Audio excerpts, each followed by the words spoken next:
the Sportscast, June 10th, 2022. If you haven't yet, please subscribe in all our channels, YouTube, Twitch, YouTube, and Facebook, and Twitter.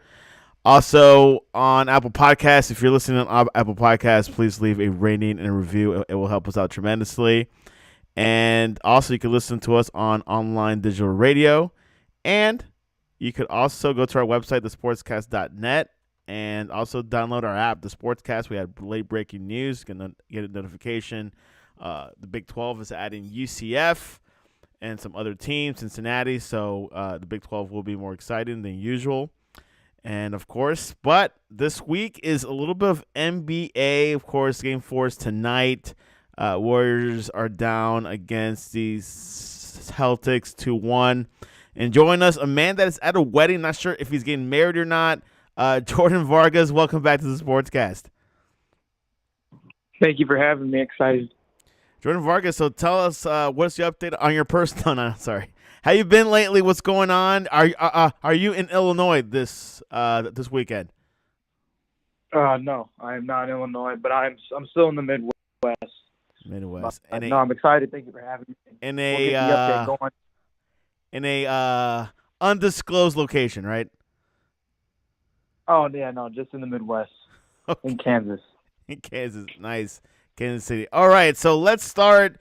Steph Curry had a interesting injury yesterday. Well, Game 3 on Wednesday. He was pretty much toppled on by Al Horford, probably the biggest guy in the Celtics.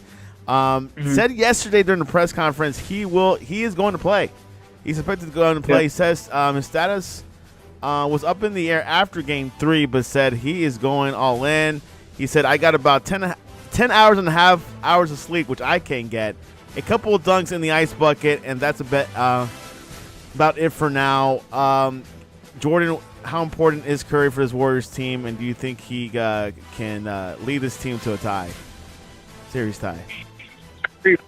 His role with the Golden State is tremendous. The impact he makes in his experience and kind of veteranship role. Remember, the Warriors have been in the position, I believe this is their sixth time. So they know what it's like being down in the series, and they know what it takes what they need to do to get up. And Curry being injured and sitting out is just not what they need. They need him as a player. They needed him to go play his role. And he just overall makes the Warriors, play better. I think it's momentum, speed, and what he just kind of brings, his presence on the floor, makes everybody around him play a lot better, play more efficient.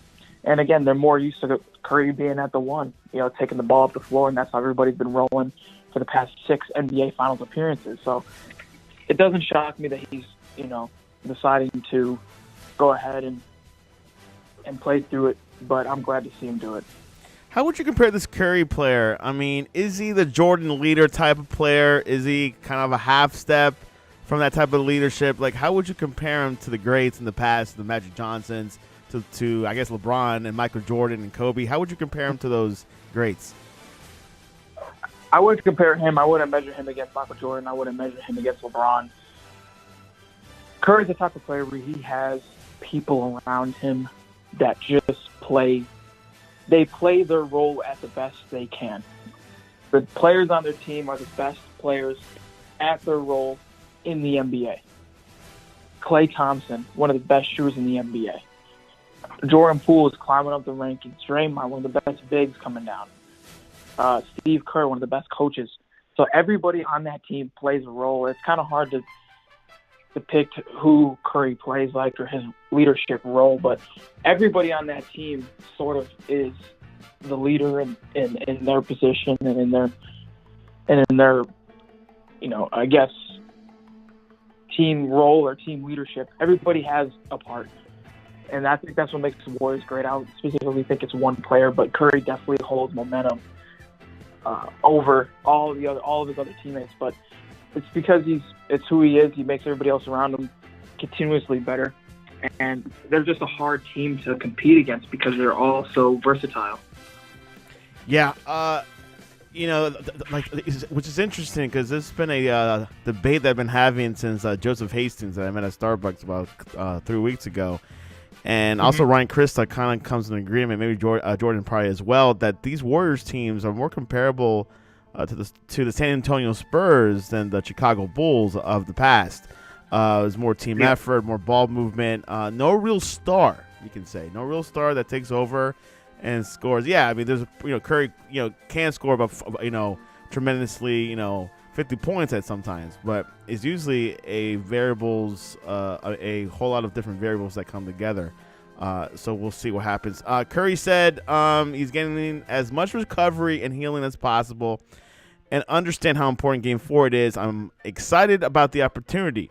Curry also said he compares his injury he suffered in Game 3 to a less severe version of the foot sprain he suffered against the Celtics back in March, when Marcus Smart rolled on his leg in another loose ball situation, and he missed the final month of the regular season. Wow, deja vu, Jordan, of all teams. You repeat the same incident. Anyways. Yeah. Sorry, go ahead. It's nuts. It's crazy. Anyways, Jordan, the series 2-1. Celtics won Game 1. Warriors won Game 2. Game 3 back at the TD Garden. And, of course, the Celtics won that one. They're up 2-1. Your thoughts over the series? Are you seeing a clear winner so far, or maybe the Warriors can come back and tie it up? One thing I'll say this, and both teams do this tremendously well, is they know how to adapt. When it was Game 7, when I was watching Boston versus Miami, everybody thought Miami could come back because Boston was keeping it within. Miami kept Boston's lead within 7 or 8, so they thought they can easily come back. But Boston constantly adjusted to their offense, constantly adjusted to their defense, and that's just a team that they are. They just know how to adapt, and they know how to adjust. They know when they need to pivot. They just know when they need to make adjustments at the right times. And that's the same thing with the Golden State Warriors, is that they know how to make adjustments. So it's kind of hard for me to say who's going to take the series because both teams do that so well. From their starters to the bench players, they do that tremendously. So I think right now what's going to happen, I want Boston to win personally. I feel like it'd be good for the franchise. I mean, they haven't won a championship, I believe, in 2008 or 2009 against the Lakers when they had Paul Pierce and Rondo, Garnett, and Doc Rivers was the coach. But I want Boston to personally win. I think Jason Tatum deserves it. The truth. He's climbed up to be one of my favorite players in the NBA. Jason Tatum. I asked you about before, Curry compared to the greats. I know Tatum is young, his first finals. I mean, we can't compare him to anything. Young player, only in his early 20s. Jordan, how do you see him so far? Is he going to be one of the greats? So hey, but or you can say I need some more data here. I don't know yet, but how do you see him so far in the league? Comparably to the greats when they first started in the league, he's on track. Every great when they start in the league, it's not the most impressive run. Let me rephrase that. It is an impressive run, but you're kind of wondering if they can keep that up. Are they going to dip? Are they going to peak? Did they already peak? Are they going to continue to climb? Is their skill going to decline after this? And it seems like Jason Tatum's only going to get better with his experience, his leadership roles. Boston Celtics coaching development, their player development program they have there is fantastic. So, in my personal opinion, Jason Tatum is going to lead up to be one of the greats just because his track record from when everybody else was at that same point in time, he's following in all the right tracks. Let me throw like a little devil's advocate, Jordan. But hey, I mean, like Boston had it a little bit easy. Brooklyn Nets weren't all there. The Bucks didn't have Middleton. The Heat didn't have a hero. What would you say to those critics? Well, I think the Miami Heat not having Tyler Heroes, as much as I love Tyler Hero, I don't think that's much of a big divot. The Brooklyn Nets not having it together, that's an organization problem. That's something that was a Brooklyn problem. It wasn't a Boston problem. Boston nearly just came in and took care of business because they're that good of a team. And not saying Brooklyn isn't that good of a team. They're a fantastic team. Personally, in my opinion, one of the best teams in the NBA. but Boston outperformed them. Brooklyn they had 4 games to make sure that they had 4 games to win. They had to keep Boston from winning 4 games, and they couldn't. Miami had to do the same deal. They had to keep Boston from winning 4 games, and they couldn't. So, in the sense of, did they have it easy? I'm not going to say they had it easy. I think they had a clear path.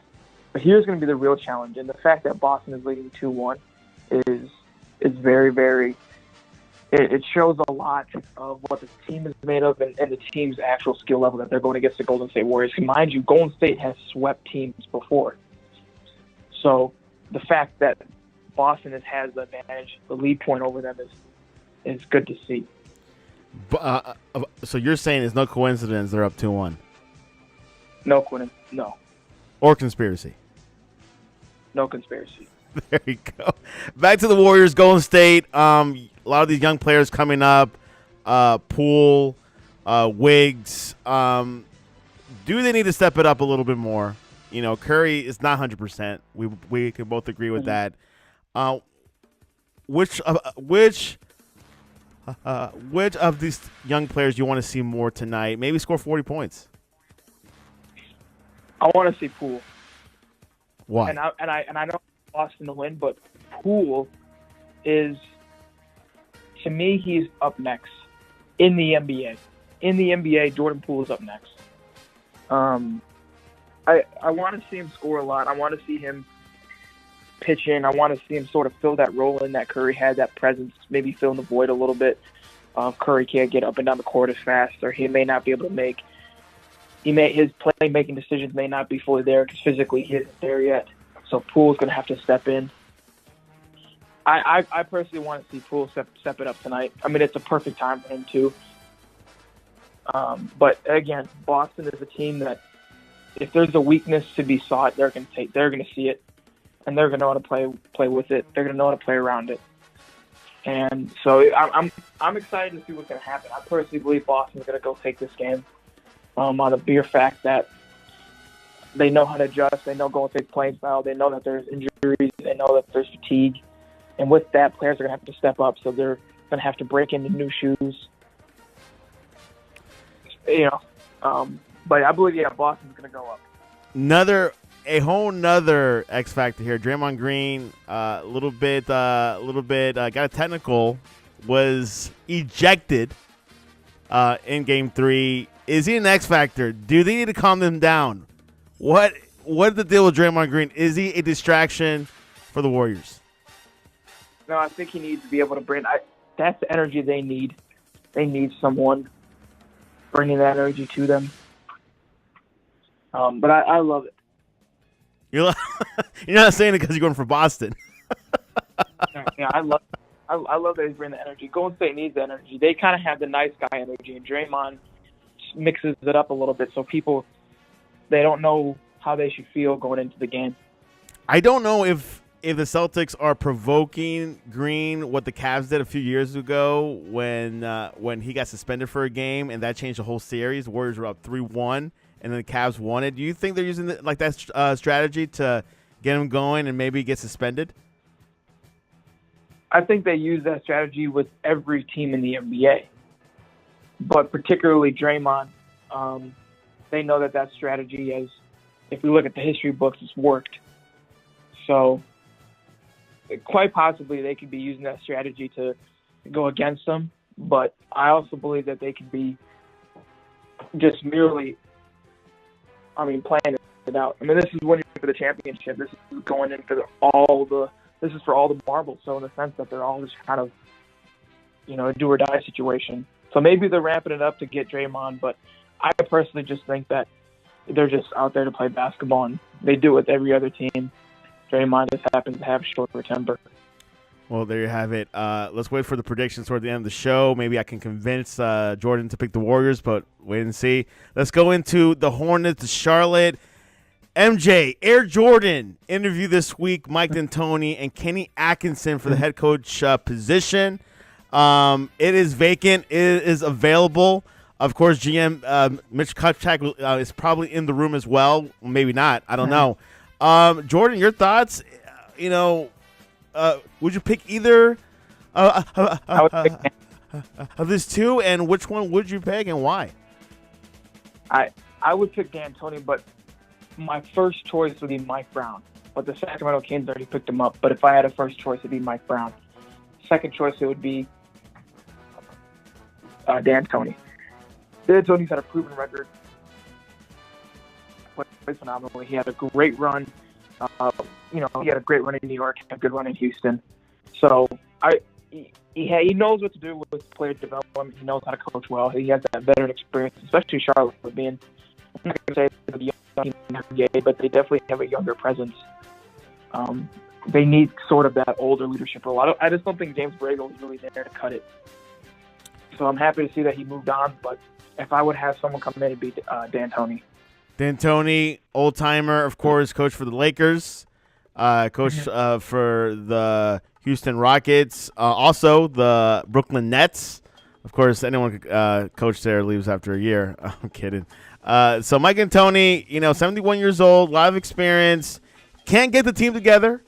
Hornets did make it to the play-in last year, but this year, but did not get out of the first game. So we'll see what happens. A young Hornets team, Air Jordan making the decision. They got the GM in place. They got the players. Mm-hmm.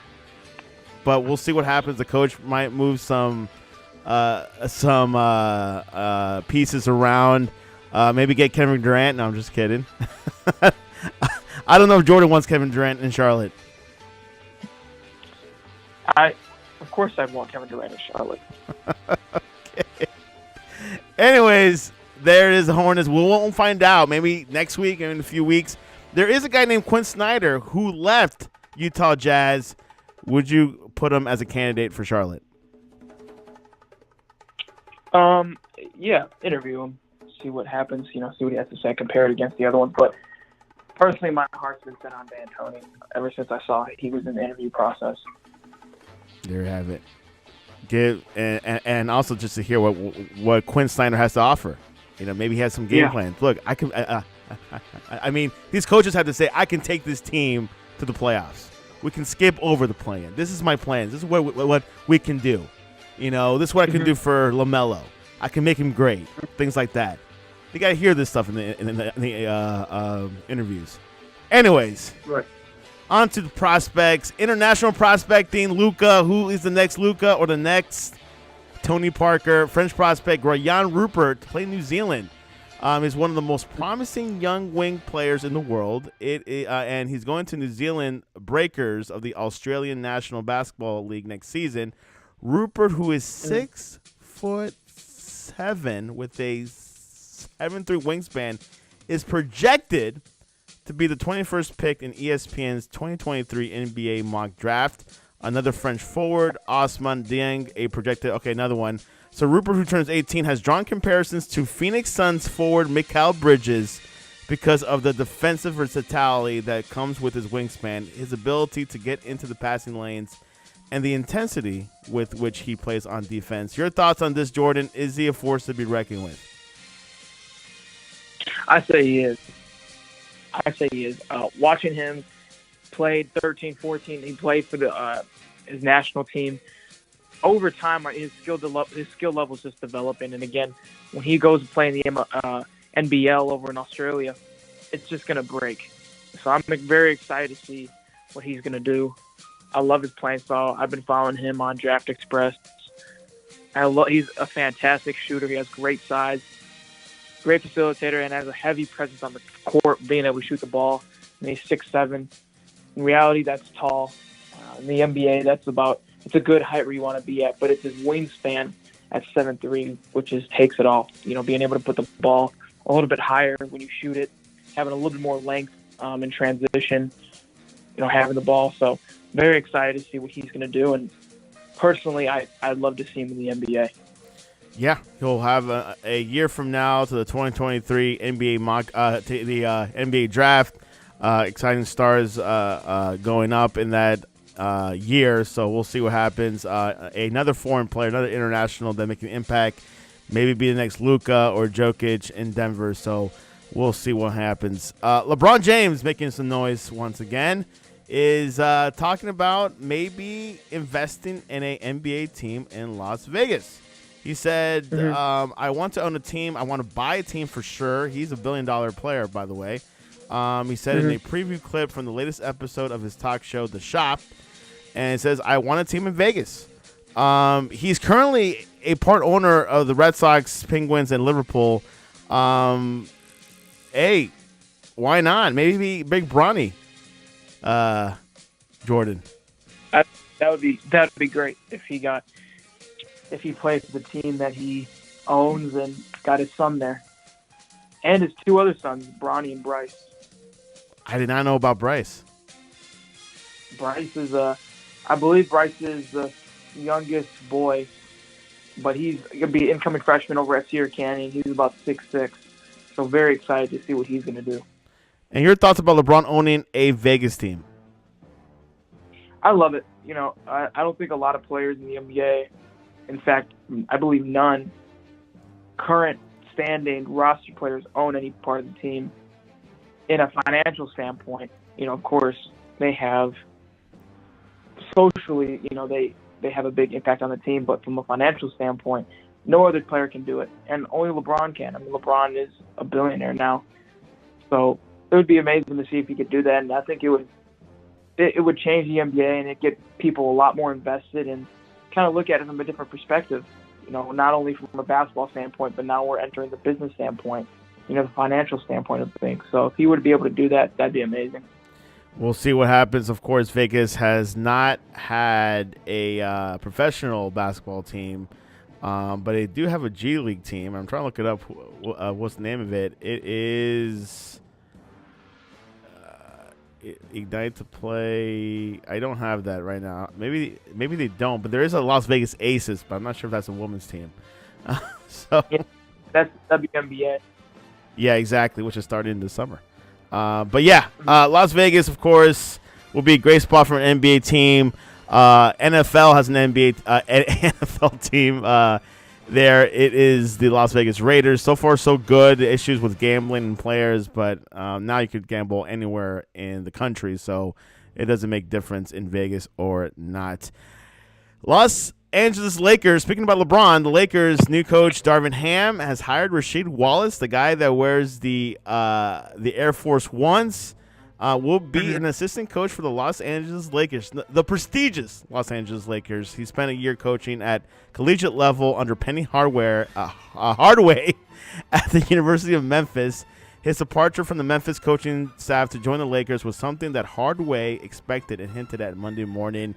The Lakers team, your thoughts on Rasheed Wallace joining Darvin Ham? I'm excited to see. What do you think of it? I think it's good. I don't know what Rasheed Wallace coaching skills are, but he was a great basketball player, NBA champion back in 2004 with Chauncey Billups. This is probably before you were born, I believe. It was 2004. So he does bring championship experience, and I think the Lakers are cleaning house in a way, So I think this is very positive for the Lakers. But I still think it's LeBron's team, Jordan, and I don't know what Darvin Ham can do, what type of authority he can bring. But what are your thoughts over the state of the Lakers? The Lakers are doing a good job. They're recognizing that they need to make adjustments quick with the talent and level they have and the money that they're paying for this level of talent. You need to make adjustments fast, and it cannot be from a player standpoint, but it has to be more from a coaching standpoint. More of a leadership. So having them making those adjustments now, I believe, is a good idea. And I believe there's probably going to be more to come, but it's going to be smaller adjustments. It's not going to be so much big-time coaches that you're going to recognize their names adjustments. I believe it's going to be little things within the organization that they're going to need to take care of to get the Lakers back to that Showtime winning standpoint. Yes, and of course, Ham will definitely should be better than Frank Vogel. Russell Westbrook, he's been flirting the idea of keeping him in Los Angeles. Do you think they should?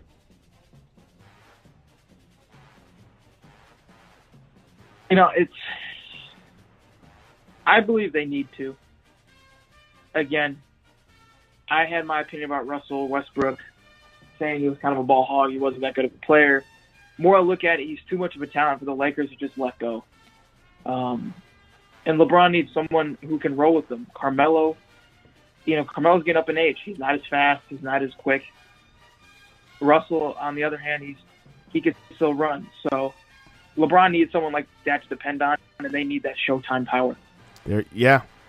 We'll see what what he can bring to the table. Maybe Darvin Ham, can motivate him and maybe bring it, and just bring it all together and just bring that core. Carmelo, I have different thoughts about that, but maybe bring another player, another piece into this Laker team to at least make it to the play-in and have improvement. Mm-hmm. And winning the chip, I don't know, man. Can LeBron win another chip? He's 37. Yeah. You think so? I believe he can. We'll see what happens. His injuries his health has been catching up to him. So we'll see what happens. Predictions. I don't know if I was able to change his mind. Talk about LeBron and Charlotte, but who you got for Game 4? Warriors and Celtics. Boston. What's the score? Give him a score. Boston.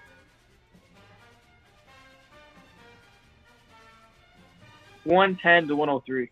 110 to 103. It'll be a close match. Close game. Yeah. There you have it. I don't know. This injury with Warriors, with Curry, I think the Boston might have the edge, but we'll see if Jordan Poole can step it up. Clay had 25 points.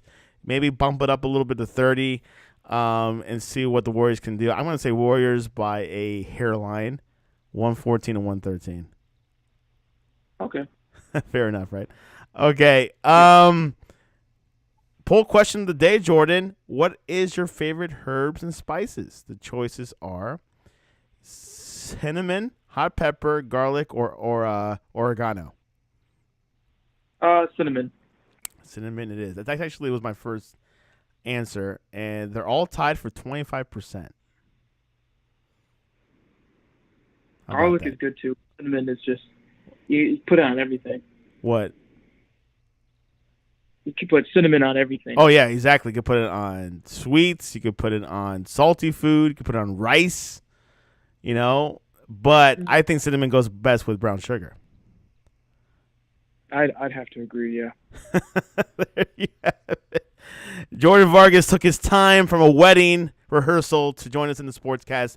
Jordan, what is the best way to reach you online to talk to you about your coaching camp? You can follow me on Twitter, Jordan Vargas02, or Instagram, Jordan Vargas. And also tell us about your basketball camp. Give us an update on that. We will be having another one. The AAU team I coach for, we're going to have our season coming up and have a basketball camp, so that should be good. I'm very excited. So new prospects coming along, right? Mm-hmm. New process, that's right. Always, and a product from Jordan Vargas as well. And what is your LinkedIn? Your LinkedIn's been hot lately. Yeah, it's Jordan Vargas on LinkedIn. Yes, search for it. Jordan will accept the connection, right? Yes, of course. He accepted me. I got lucky. I don't know. Maybe you'll be lucky. But anyways, you can reach us at thesportscast.net or the Sportscast1 on Twitter. We follow everyone back usually, and also on Instagram, the Sportscast1. This weekend tonight is Game 4. Tampa Bay Lightning last night went up 3-2 against the Rangers, so that is looking it's looking like Tampa might go against the Avalanche, which Avalanche are the favorites no matter who goes to the Stanley Cup finale. And of course, on Monday we'll have back Ryan Krista to recap the weekend. I believe Game 5 might be until Monday. I don't think they'll have a day to go back to San Francisco. It's too far of a flight, so we'll see. Maybe until like Tuesday or Wednesday, but we'll see what happens. And maybe tonight might be a pivotal Game 4. If the Warriors win it, it'll be even, and we don't know for sure who is the champion. But the Celtics are looking good. They're looking good by the second. Anyways, Jordan Vargas, thanks for joining us on this beautiful Friday in Kansas and Miami. Thank you for having me. Cheers, and this was your update.